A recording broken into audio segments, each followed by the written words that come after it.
This is episode 101 of the Tech Takeout from Grantwood AA. My name is Jonathan Wiley, and I'm joined again by Mindy Carney. Again, here we are. Happy New Year. Happy New Year, Mindy. 2022. Yeah. My wife was just telling me the other day she's already struggling with writing 2022 on dates and things like that because she hasn't developed the muscle memory yet for writing or putting that in there. But here we are. Yeah, and here we are, 2022. That was really sad and pathetic. I hope 2022 is better than the introduction to this podcast. Let's hope it is. Yeah. So maybe we should just move swiftly on let's then. just get going. My goodness, we need to bring up the energy a smidge. All right. So news and follow-up. Okay. I'm going to bring the energy back down here. Yeah. Because I saw this. What in the world? Okay. Just over the Christmas break, there was a tool I saw going around Twitter quite a lot by a few different people. And it's called Animated Drawings by Meta AI Research. Okay. All right. And on the face of it, this looks like a really cool and interesting thing. What you do is, it says, bring children's drawings to life by animating characters to move around. Oh, okay. And you click Get Started, you upload a picture from your child, and it will scan the picture. And you just identify, where the limbs are and where the joints are, and then you can turn it into this all singing, all dancing little GIF. Remember when Toontastic used to kind of do this a little bit? Toontastic used to kind of do this. And didn't we talk to an app developer who created an app that did something like this? That did something like this too. Yeah. I'm not sure if that app is still around or not. Anyway, as I went around and people were talking about how great it was and how amazing it is, and it does look really fun. Yeah. It turned out for me to be a little exercise in reading the small print. Yeah, right. Okay, so just a PSA, if you see this animated drawings by Meta AI going around, Meta AI, or at least Meta, is the new name for Facebook. So they rebranded as Facebook to Meta. And if you read the terms and conditions, they're not very long and they're not very legalese, but they do say you need to be 18 plus to use the tool. But yet it's advertised as like, make your children's drawings come alive. Yes. And when you upload your drawing, you grant Meta and its affiliated companies, licensees and representatives the chance to do whatever they want to do with your drawing. You give them a perpetual, irrevocable, non-exclusive, royalty-free license to distribute and perform and display wherever they want to put it. So I would just, this is why you read the fine print, right? This is why you read the terms, yes. Yeah. Just, if you know what you're getting in for, then fine. Yeah, sure, but absolutely. I would just maybe caution you if you wanted to do this with your whole class and everybody's drawing pictures and uploading them, and you never know where they're going to end up or what they're going to do with them. Yeah. But you gave them permission to do it. Yeah. Tacitly. Good job. Way to read the fine print there, Wiley. Read the fine print. Yeah. Well, speaking of Twitter, Twitter is rolling out automatic captions for all videos that are uploaded to Twitter now. Oh, that's nice. I think it's a nice accessibility option to have. Doesn't apply to old videos that have already been uploaded. Okay. For some reason, it's from this point onwards when you upload a video. So you may see some videos now on Twitter people have uploaded that will automatically caption inside the app. So that's useful to have. Yeah. I suppose my generation, I'm on Facebook, fairly frequently, and I very rarely listen to a video, but I always read the closed captions. Yes. So I just find that really nice that that's automatically added. I appreciate that a lot. And I see more and more now, like, not that I watch a whole lot of TikTok, but on Instagram and things, Instagram Reels. Yeah. We're Instagram Reel people. People will have, like, they'll be talking, but they'll also have the captions that come up there as well. There's lots of apps and things that do that. Yeah. Next up, this is late-breaking news, and we only found this out this morning. So Johnston tools are joining the TextHelp family of products. So these are two, I would say, like, giants of the AT world that are getting together here Right. and joining forces. So Snap and Read, Co-Writer, WordBank, Quizbot, and the UPAR are now all a part of the TextHelp family, where, you have TextHelp Read and Write and Equatio and all those other tools together. So joining forces. Yeah, I saw that, while I was kind of skimming the article, that Snap and Read will now be able to read math and Equatio out loud. Mm-hmm. And that math language is always tricky, I think, for accessibility. So I'll be interested to see that. And then I don't know. I've used Orbit Note. Okay. I don't love Orbit Note. Have you used it? So remind me, Orbit Note is the read and write PDF reader. It's the PDF reader. Yes. I don't know why they rebranded that. I don't know either, because they changed it. I mean, and I think the tools are different now too, or maybe not as user-friendly or something. But so hopefully there'll be some improvements to Orbit Note then with the addition of Co-Writer. I don't know. Could be. I don't know enough about all of those, but I'll be interested to see how it all tosses out in the end. Mm-hmm. Another update we have here is, I don't know if you saw this one. I did just happen to see this one by accident, and that is the ability to control slides shared by another participant inside of Zoom. Okay. So it's kind of like when you're a co-host, you can request permission to advance the slides of somebody else if you are sharing that together. I think we've talked about that inside of Pear Deck. In Pear Deck, yeah. So you can now do it inside of Zoom, even if you're not using Pear Deck, I guess. Yeah. Well, and I feel like can't you within Zoom ask for permission to control someone's desktop? Yes, you can. Yeah. So isn't that the same type of thing? I would feel like it would be an extension of that or some kind of version of that. Yeah, for those people that are trying to, provide assistance to someone on the other side of the screen. That ability to control someone else's desktop in a Zoom call is nice. So if you're hosting any webinars or doing any virtual PD, something to look out for. For sure. I'll put a link for that in the show notes. And last but not least, I thought I'd just throw this one in here since we're going to talk about some research and studies. There was a 2021 teacher spending study that came out recently from savings.com. And they reckon that the average out-of-pocket spending by a teacher is $511 per year. Wow. That's a lot. It's a lot. And that's the average. That must mean some people are spending more than that. Yeah.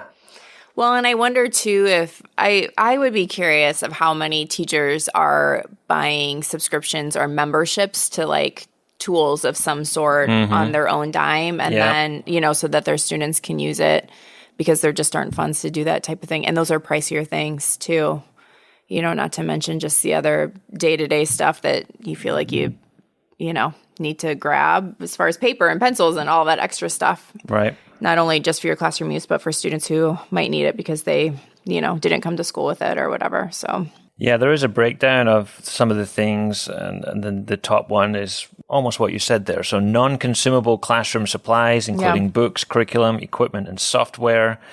Average spending is $136 per teacher. Yeah. Classroom decor, $121. Consumable student supplies, $100, food and snacks, prizes and rewards, and then cleaning supplies and hand sanitizer because you can never get enough of that right now. Never have enough of that. That's right. Yeah. So I don't know what to say about that other than there's nothing to say, probably. We feel your pain. Yeah, right. And we hope for more education funding for all of that stuff. Well, and I feel like was it episode 100 that you are starting to compile some tech tools that are going free, or you can get a free year. You say the words. You say the words around that resource that you're creating. I started to put a wakelet together of edtech companies who are offering pro accounts to teachers for free. Okay. So you can save a little bit of money if you take advantage of some of those, but if they don't happen to be tools that you are using or need to use, then, well, you might not get as much benefit from it, but there are some breaks out there for teachers. We just got to find them and keep track of them. Right. All right, so up next, our main course today, served to you piping hot, is research-based learning. So we are taking the Edutopia article called The 10 Most Significant Education Studies of 2021. We're going to talk about some of them, not all of them, and break it down for you, give some summaries of what those things are, and then provide some thoughts, our thoughts, which you may love or hate. I don't know. Well, I was thinking it's been a while since Mindy got her soapbox out. Yeah, right. So I mean, I love it. I need I'm that giving you my a old stage like here. clunk, clunk, clunk. Yeah, we did this once before. Yeah. I looked it up. It was episode 55 at the beginning of 2019. Yeah. But because education is changing all the time, there's always new research and things that come out. So this is a summary of some of the best, in Edutopia's eyes, of what is going on in education right now. So where do we want to start, Mindy? Well, do you want to start with the first one, which is around social-emotional learning? I thought this was an interesting one. So what the research shows, I'm going to try and get this as clear as I can, is that there were parents who were feeling like social-emotional learning, or SEL learning, were maybe not as important or shouldn't be prioritized as highly as academic learning. Because a lot of times the social emotional learning we might refer to as things like soft skills, or we say growth mindset a lot, and that families or parents sometimes feel like they don't either A, really understand what that means, or that it's not as important as the academic learning that should be happening at school.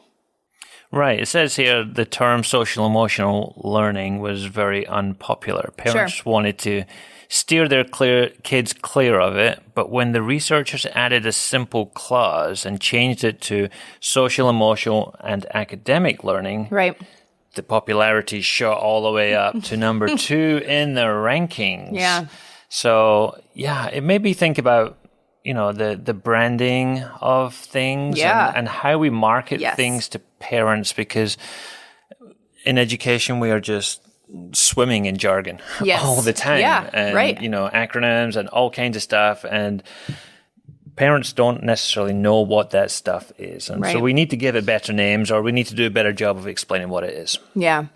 And the other thing that I thought was interesting too is that I think one of the things that I wrote down when I wrote this or was reading through this was just that how important it is to, if we're worried about maybe what SEL learning looks like, how important it is to make sure that it's more embedded into everyday situations and have it be part of modeling that teachers do for students. So if we're marketing it as like it's sole SEL learning and we're just doing it during this time, that people might get a little squishy about it, thinking like, well, we have all these academics, we have all these things that we're supposed to be covering. And I think teachers probably feel that way too. I don't know, maybe I'm putting words in their mouth, but if we can, talk through things with students in the moment in those everyday situations, that it might not seem so squishy to parents if they're, hearing their kids talk about the conversations they're having in the moment, as opposed to just this dedicated time to SEL learning or something like that. I don't know. Maybe that's just my parents' perspective too. I don't know. So maybe we need more kind of rigorous language, or more descriptive language, or it did say here, for some the language felt suspiciously like code for liberal indoctrination inside of quotes there, and I was like, and I mean that's unfortunately something I can see. We do live in a very political world right now. Politically charged, that's what I was going to say, and so we need to think about ways we can make schools less political and try and put that teaching and learning at the forefront, and not put people off before we even start teaching something new, I guess. Yeah. Well, and the last thing I'll say about it too is, and I think you mentioned this a little bit, was that they started with phrases like soft skills, but just the small switch to life skills made a huge difference. Yeah. Which makes sense. It does. You know, like life skills does sound a little bit more powerful than soft skills. Yeah. I don't know. Maybe that's my old pick yourself up by the bootstraps kind of mentality. Like life skills sounds better than soft skills, but who knows? There's lessons in there for all of us. For all of us. Yeah. Yes. Right. All right, so let's try another one here. Okay. I'm going to pick on this one and do my best to explain it because I know Mindy and I have already had a long conversation about it, but the pre-test is the key test. Mm-hmm. So when taking a pre-test before any learning on a new topic, students were found to be more successful than those who did not take a pre-test because it turns out they were looking for the correct answers to questions that they had missed in that pre-test and kind of underlying the idea that being wrong is an important milestone towards being right. So having that pre-test as the option there for students just to gauge their learning and see where they are at this moment in time. I don't think that's an uncommon practice for people to do pre-tests. Right. But just to compare it to not doing a pre-test, the study that came out last year really emphasized the growth that kids can make when they see where they are, what they know and what they don't know. And then when they actually engage in the learning after the pre-test, they have a better idea of, what they need to work on, where they need to improve, and what they need to do. Yeah. Well, and, I think we talk more and more about the power of student metacognition. And to me, that's, if students are kind of using a pre-assessment to help them identify their gaps in their learning, it definitely probably gives them a little bit more ownership moving forward. And so to me, this one wasn't like, I just felt like, I think we know this, right? Like we know that how important it is to, and even for us as teachers, to know what students know before we even get started so that the learning that we're providing or at least guiding is in the right direction. So I think it helps reinforce some understandings we already have. It helps us appreciate why this is still good practice. So the next one is teaching is learning. And I think following up with the one we just talked about is probably something that, is becoming hopefully fairly common knowledge, is that students know the learning better if they also have to teach it to someone else. What I thought was interesting about this study is that they split students into two different groups. One group just did the learning knowing that they were going to have to take a test or whatever.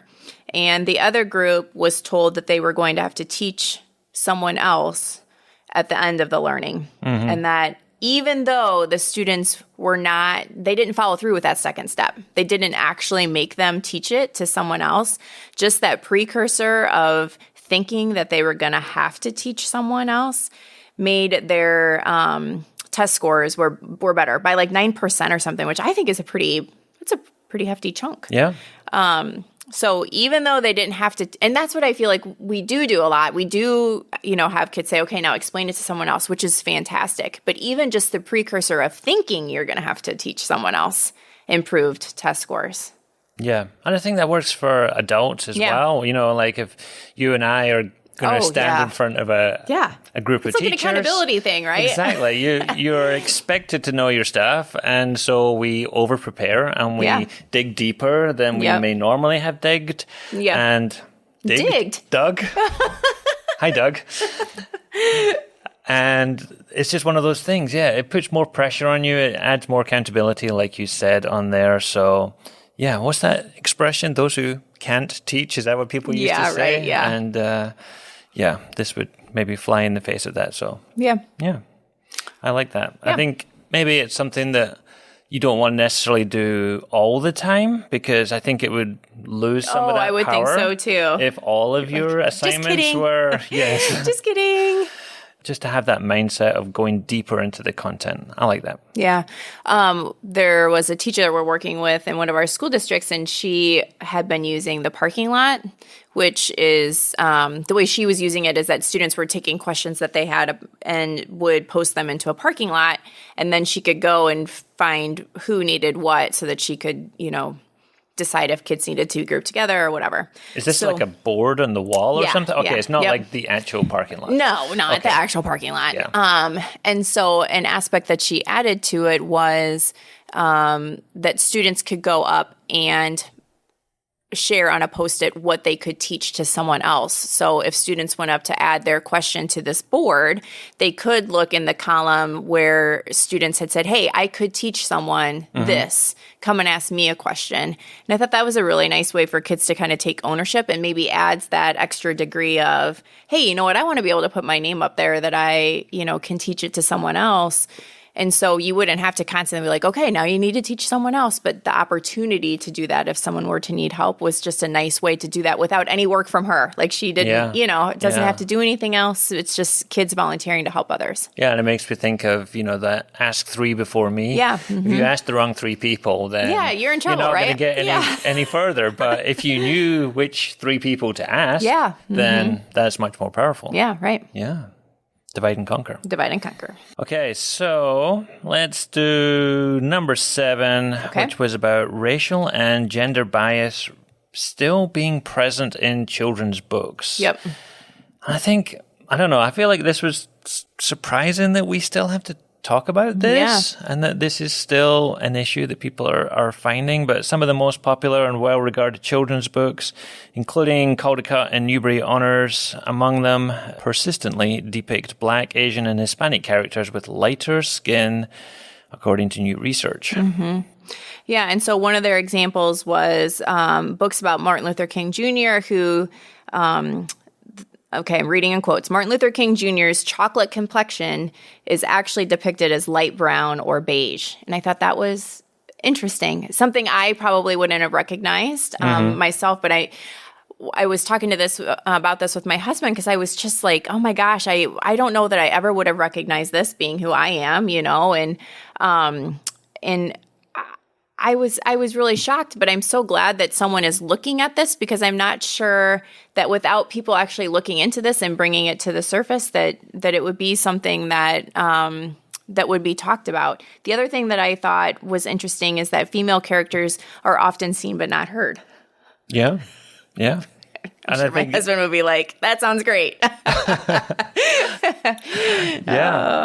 think it's just one of those things that, we've been talking about more diversity in literature for a long time. Yes, right. And maybe just as we thought we were getting there, it's, we need to just take a step back and think, okay, well, there is more diversity, but we're not depicting it in the right way. Right. So we still need to, or we think we are, but then when something like this comes up, you're like, oh my gosh, that's a whole nother layer that I had not even thought about. So yeah. And I think it speaks to why teacher librarians are important, and can help be that filter and be custodians of good literature for our students. Yeah, right. All right, so number 8. Sure. Digital versus paper. Yeah. I thought this was really interesting. This was an interesting one. I didn't really, so I think, I guess we should preface it a little bit by, they talked about digital books.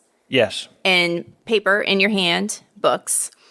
And that, and I think we know this. I think this research has been out before that kids, the comprehension levels often are better with paper print than they are with digital print. Mm-hmm. However, what they're saying too is that with ebooks, there is more likely, of course, to be motion or sound or things that might be a little bit more engaging, especially for kids who maybe need a little bit more engagement to read, like my son. Yeah. And also that one of the things that I know they mentioned too was the ability to look up words in text. A lot of times you can, tap on a word and have it defined for you. And I've used that a ton in Overdrive when I check out, and I hate ebooks, but occasionally I read them because I need the next book in the series and it's going to take me 7 months to get it from the reserve list. But I have really enjoyed the ability to look up a word and be like, what word is this? I've never seen this word before. And so I think it probably increases some comprehension too, vocabulary, things like that. Yeah, and going back to the start of the show, we talked about Don Johnston and TextHelp.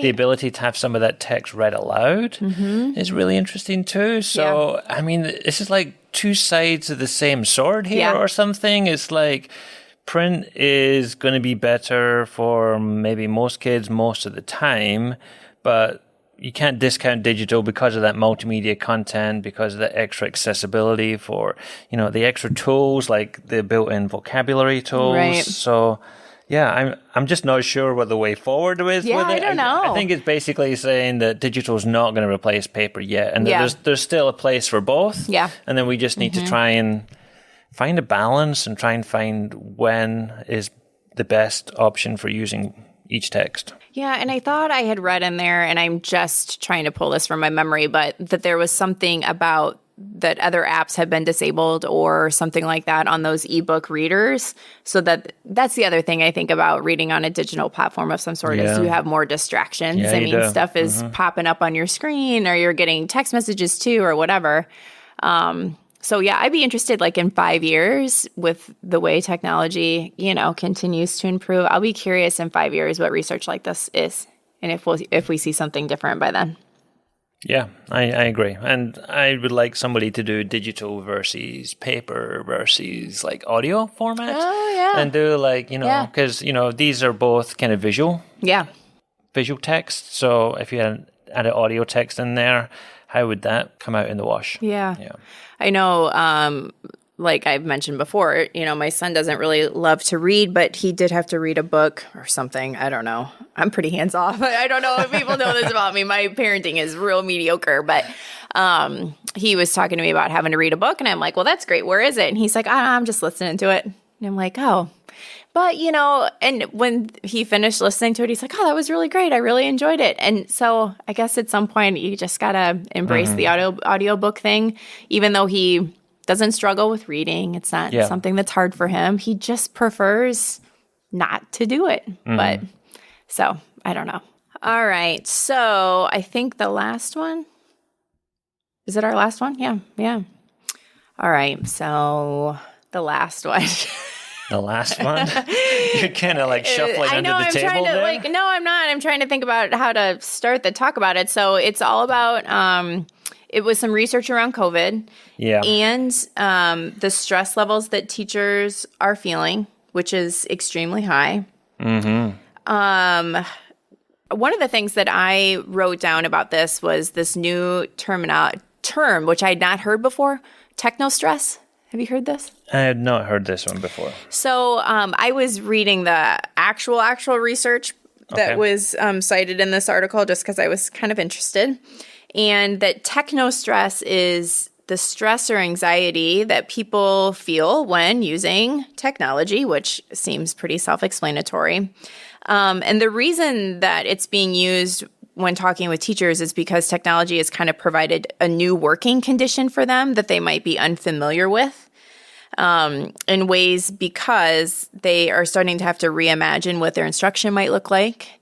Their typical tech problems with, any typical tech problems that you might come across. And then also lack of support.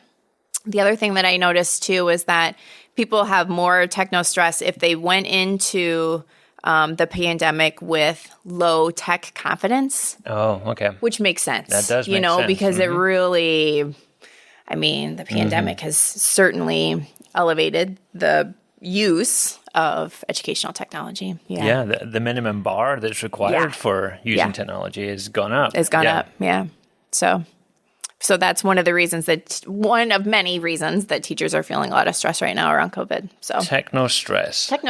Yeah. Well, it also talks about the erosion of boundaries between work and home. Right. And the more you use technology, the more you're like always connected and always on. Yeah. So that kind of goes in line with the other finding from one of these studies, which was the average teacher workload is higher than it ever has been before. Yeah. And I think at least you and I would say in our experience of talking to teachers, that's exactly what we're hearing right now, that people are just overwhelmed and... Yeah, and I saw that people... Like the percentage of teachers that were working, I think the number was 56 hours a week, was like in 5%, which is what I feel like I was working 56 hours a week when I was in the classroom, which was one of the reasons I left the classroom. It was too much. So I feel,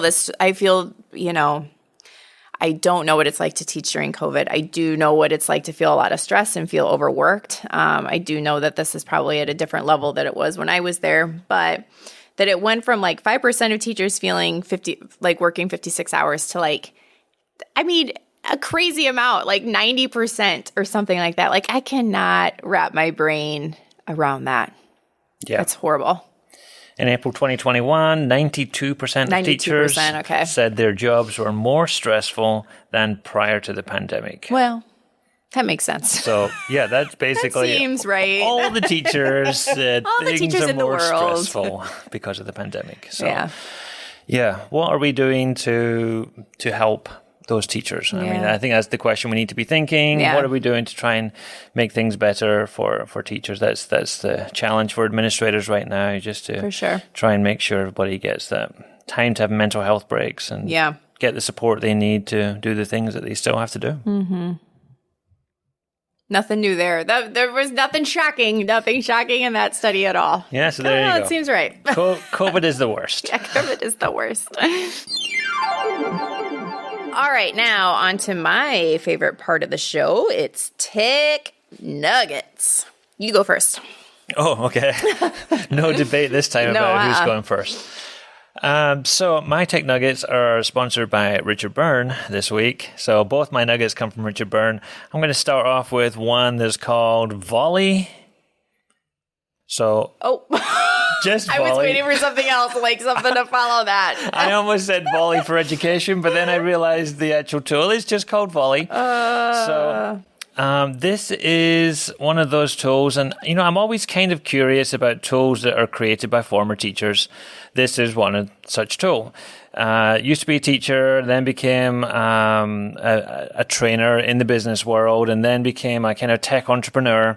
Okay. And so he created this tool called Volley, which is kind of like a cross between Flipgrid and maybe like Slack. So it's kind of like a multimedia Flipgrid and Slack? Yeah. What? Okay. It's like a communication tool. All right. Where you would leave little messages for people. Okay. So you could either leave you create up a space like you would in Slack or something, like a little group, and invite whoever you want there. So it could be your whole class that you had in there, or it could be maybe just a small group of students that are all working on a project together, remotely or collaboratively, and you can leave messages for those people in a variety of ways. So you can do a video message, you can add some text, you can add GIFs, you can add PDFs, you can do lots of different ways, and you just have this communication platform. So I think our team, for example, mostly uses things like Voxer to leave messages, just audio messages or text messages to each other. This adds video and files and other such things on there, and we should try this. Maybe we should. Because Voxer needs to... I don't know. Oh, Voxer annoys me. I get little bugs and stuff on Voxer that other people don't seem to get, I don't think, but I don't know. But it's kind of turn-based, and then you can just go through and flip through and listen to all the messages and things. I don't know how adults aren't always the biggest fans of leaving like video messages for each other, but maybe. But I could see if you know each other well, and like our team does, I don't think it'd be a problem for our team. So yeah, just a different way to do things. You can even do screencasts as well. Do a screen recording and just drop that straight into the conversation too. So if you're talking about something, you say, here, let me show you, and then do a screen recording and throw that in there too. So interesting. Volley. Okay. It is completely free. Oh, wow. Shoot. They have a tab at the top that says pricing, and then you click on it and it says free. It does. That's funny. Yeah. And there's no catch. No catch. There you go. Check it out. And I'll maybe link to Richard Byrne's blog post on it. He has some educational uses for it, and the Volley for Education page I will also link to as well. Okay, so I have one that's not free. So sorry. Okay. And it is an app called the Sounding Out Machine. And what it does is it helps students, younger students, I don't know, I mean, I guess older students too, depending on their needs, to have it modeled for them of how they would chunk words or break them into syllables and use phonics skills to figure out how to decipher a word. So I felt like a lot of times when I was in my first and second grade classrooms, I'd have to, I would sit next to kids and in small reading groups, and we talk about how to chunk words and what to do. Well, the sounding out machine kind of does this for students so that a teacher wouldn't have to be sitting right there by them. So what you can do is take a picture of a book page or pull in pages from the photo library or even type in your words, and it will model for you how to phonetically chunk out, use syllables, whatever, to solve that word. Makes them a little bit more independent. Interesting. Than needing help with all the words. I just had to look it up there while you're talking. I'm the sounding out machine. So it looks like it is iOS only. Is that correct? I think so. Mm-hmm. Sorry, I didn't say that earlier. I said app, but I didn't say iPad only. Okay. So kind of an assistive technology app. Yeah. I like it. Okay. Yeah. There's a little bit of a theme running through our show here from the start to the end. I think my next one actually feels that way too. Continue though. All right.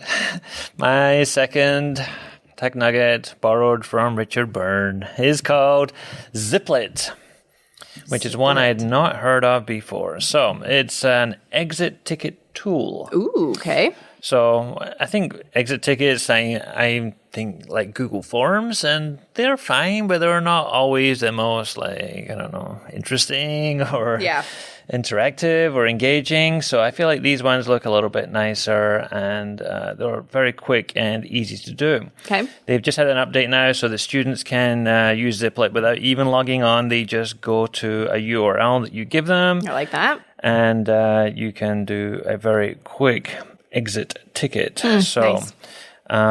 From a company out of Australia, I believe. The free plan lets you have up to 3 classes, 50 students per class. Oh, that's a big class. I know. Yeah. And unlimited responses, too. Oh. So, I mean, for some people, that is going to be all you ever need. Right. That's right. Yeah. You are a middle school, high school teacher with like 8 different classes. Well, you would maybe have to upgrade to Ziplet Plus, which is $2.99 a month. So it's not a huge expense, but it gives you unlimited classes, unlimited students, unlimited responses. Okay.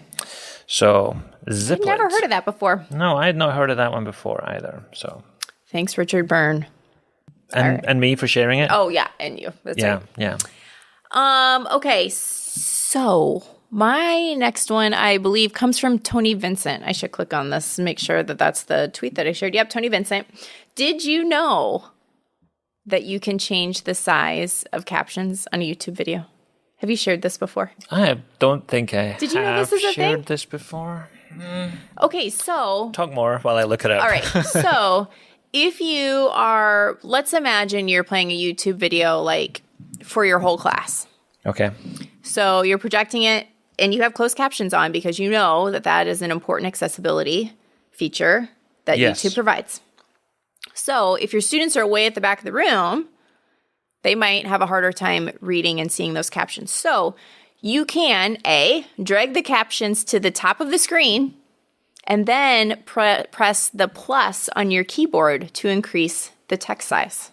You can drag captions. Okay, I'm going to try this. To the top of the screen. I'm going to try that now here. I've got one playing. Okay. Oh, you can drag them to the top of the screen. I didn't know that. That's good. And you can press the plus button on your keyboard to increase the text size. Do I have to press shift as well here? Oh, okay. Well, that took it back down to the bottom of the screen for me. And then can you move it back, But then I can drag it back up. Yeah. So it should be in the other order, maybe. Yeah. Make it big and then... Then drag it. Drag her up.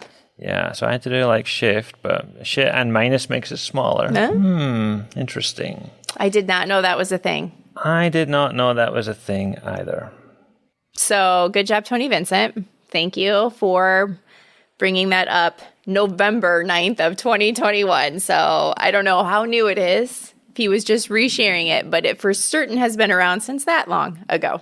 I will say that if you go into if you click on closed captions in a video, and you get to choose the language you want it in, there's a button there that says options. Yeah. And then you can choose the font color, font size, background color, background opacity, font type, all the things. But those little keyboard shortcuts are super handy because it doesn't tell you any of those keyboard shortcuts in there. It just gives you the choice to make things. I do feel like I just saw something today too that was like how to get those keyboard shortcuts for YouTube, but I can't remember what it is. I'll look that up.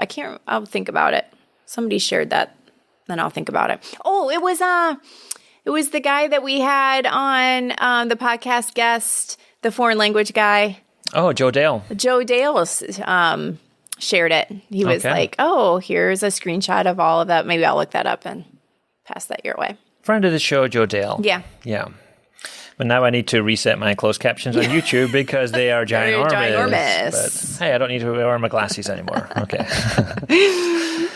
All right. So I think that is everything we have for this week. Anything else need to add, Mindy? I don't think so. You don't want to throw any more education research at us? No, I don't. Good for now. I do like research, but I'm done for today. I do have one more thing. I found this tweet from Joe Dale. So it's press shift and the question mark to see YouTube's keyboard shortcuts. Shift and the question mark. Yeah.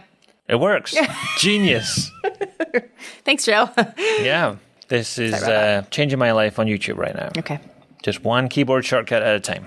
But unfortunately, that is everything we have now. Is it? So Are we sorry. sure? Yes, I'm really done now. Okay, wrap it up. I'm done. I'm sorry. Okay. So until next time. This has been the Tech Takeout. We hope it hit the spot.